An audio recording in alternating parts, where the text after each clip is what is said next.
السلام علیکم۔ میں آج بیٹھ کے سوچ رہی تھی کہ ایک عورت کو ذہنی مریض بنانے میں سب سے زیادہ اہم کردار اس کے شوہر کا ہوتا ہے، اس کے ہسبینڈ کا ہوتا ہے،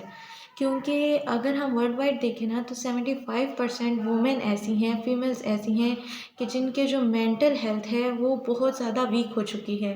کیوں؟ کیونکہ ان کے مائنڈ کے اوپر اتنا زیادہ برڈن اور پریشر ڈالا گیا، ان کو اتنا پریشرائز کیا گیا ہے کہ وہ ڈپریسڈ ہو چکی ہیں۔ وہ اس قدر مینٹل سٹریس میں ہیں کہ مطلب پاگل تو نہیں لیکن کسی پاگل سے کم بھی ان کی حالت نہیں ہے، کہ میں خود بھی کہتی ہوں کہ انسان مایوس تب ہوتا ہے، ڈپریشن میں تب جاتا ہے جب وہ اللہ کی رحمت سے مایوس ہوتا ہے۔ یہ بات اپنی جگہ ٹھیک ہے، لیکن ایک عورت کے اوپر اس کے اللہ تعالیٰ کے بعد اس کے اوپر سب سے زیادہ رائٹ اس کے ہسبینڈ کا ہوتا ہے۔ لیکن جب اگر وہی اس کو ڈی ویلیو کرے، جب وہی اس کو ڈی موٹیویٹ کرے، جب وہی اس کو نہ سمجھے، تو اس کی مینٹل ہیلتھ آٹومیٹکلی کم ہو جائے گی، کیونکہ ایک عورت کو خوبصورت بنانے میں سب سے اہم کردار اس کے ہسبینڈ کا ہوتا ہے۔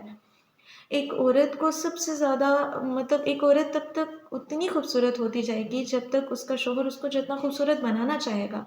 وہ اخلاق سے سنورتی ہے۔ آپ اس کو جتنے پیار سے، جتنی مٹھاس سے بات کریں گے اس کے چہرے کے رنگ اتنے ہی کھلتے جائیں گے، اور آپ جتنا اس کو ڈی ویلیو، ڈی موٹیویٹ کریں گے وہ اتنی ہی زیادہ مرجھاتی جائے گی، پھر آپ کا بھی دل اس سے بھرنے لگے گا۔ اور سب سے اہم طعنہ جو مارا جاتا ہے نا عورت کو کہ اس کا بچہ پیدا ہونے کے بعد، کہ تم نے کوئی بڑا کام نہیں کیا، دنیا کی ساری عورتیں کرتی ہیں۔ تو میں چاہتی ہوں کہ جب عورت کا آپریشن ہو یا جب وہ مطلب اس فیز میں ہو کہ اس نے بچہ پیدا کرنا ہو، تو اس کے شوہر کو اس کے پاس چھوڑا جائے، اس کے ہسبینڈ کو اس کے پاس بٹھایا جائے، تاکہ وہ اس عمل کو خود دیکھے کہ ایک بچے کو پیدا کرنا موت سے لڑنے کے برابر ہے۔ شاید یہ مرد حضرات تو نہیں جانتے، لیکن دیکھیں کہ اکارڈنگ ٹو سائنس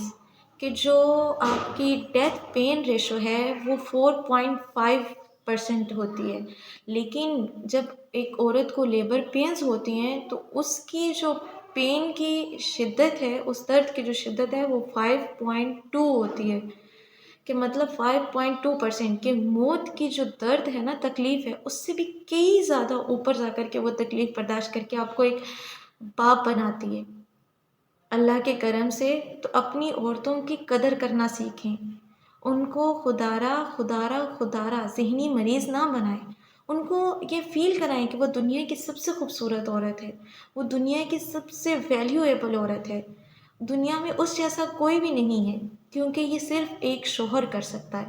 نہ ہی عورت کے ماں باپ، نہ ہی بہن بھائی، نہ ہی دوست، صرف وہ ہم سفر جو اللہ تعالیٰ اس کے لیے چنتے ہیں یا جس کے وہ نکاح میں ہوتی ہے۔ آئی ہوپ کہ جو میرے کہنے کا مطلب ہے آپ سب کو سمجھ آیا ہوگا، کہ اپنی عورتوں کو ذہنی مریض نہ بنائیں،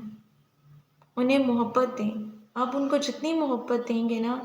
وہ اتنا ہی آپ کے احکام مانتی چلی جائیں گی۔ عورت سے بات منوانے کا سب سے مین نسخہ یہ ہے کہ ایک امپورٹنٹ پوائنٹ آپ کہہ لیں، محبت۔ آپ اس کو پیار سے کچھ بھی کہیں گے نا، آپ اس کو پیار سے بولیں گے تو وہ جان دینے کو بھی تیار ہو جائے گی۔ تو عورت ایسی چیز ہے جو محبت سے چلائی جاتی ہے، اس کے اوپر حکمرانی کر کے آپ کچھ بھی نہیں پا سکتے، اور آپ نے اپنی عورتوں کے بارے میں اللہ کو بھی قیامت کے روز ثواب دینا ہے، کیونکہ اللہ نے ان کو آپ کی نگہبانی میں آپ کے سپرد کیا ہے۔